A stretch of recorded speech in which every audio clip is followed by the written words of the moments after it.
चलो बिना किसी विलंब के केदारनाथ, अगले ज्योतिर्लिंग की यात्रा पर।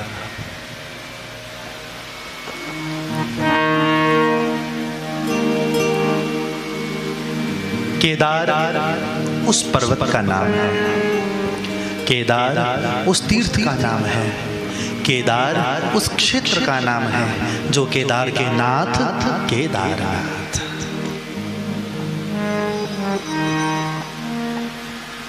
ध्यान से सुनिए। भगवान विष्णु के 24 अवतारों में एक विशेष युगल अवतार का वर्णन मिलता है जिसे कहते हैं नर नारायण। आप लोगों ने सुना होगा, जब हम बद्रीनाथ केदारनाथ की यात्रा पर जाते हैं तो रास्ते में दो पर्वत आते हैं, एक का नाम नर, एक का नाम नारायण।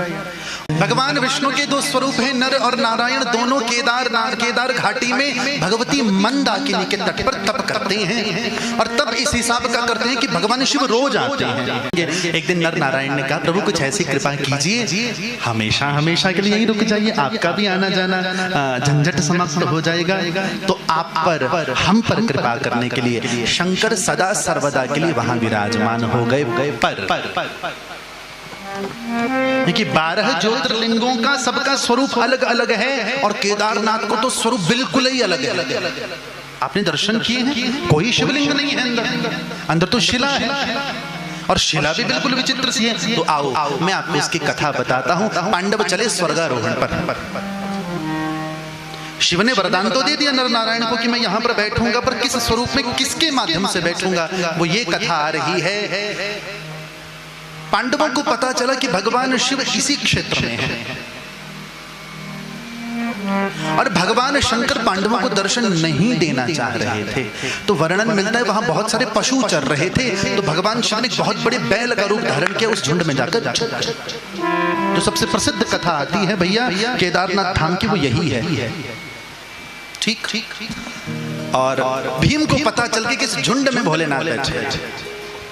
तो वर्णन मिलता है भीम ने बहुत बड़ा स्वरूप धारण किया, एक पहाड़ पर एक पैर रखा, दूसरे पहाड़ पर दूसरा पैर रखा, नीचे से एक एक करके सारे पशु निकलने लगे।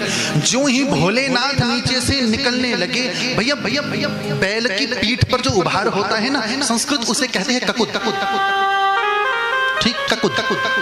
तो भीम ने आव देखा ना था, वो दोनों हाथों से बड़े जोर से भगवान का ककुत पकड़ लिया और भगवान धरती में समाने लगे। मैं तुम्हारे हाथ नहीं। और जो ही धरती में समाने लगे तो भीम जोर लगाने लगा, तो भीम के हाथ में केवल ककुत ही बचा।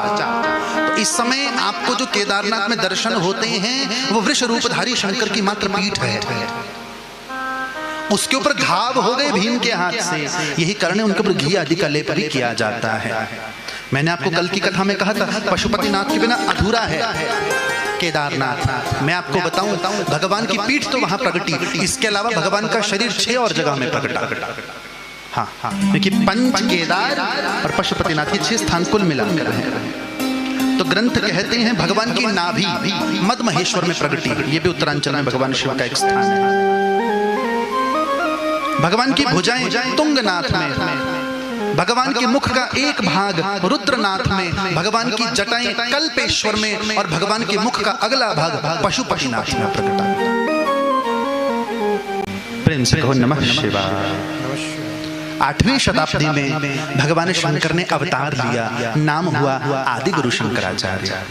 आदि गुरु शंकराचार्य जी, भैया आदि गुरु शंकराचार्य जी के समय में भारत में बौद्धों का बोलबाला था। तो इन्हीं आदि गुरु शंकराचार्य जी के द्वारा 8वीं शताब्दी में भगवान केदारनाथ का मंदिर बनाया गया।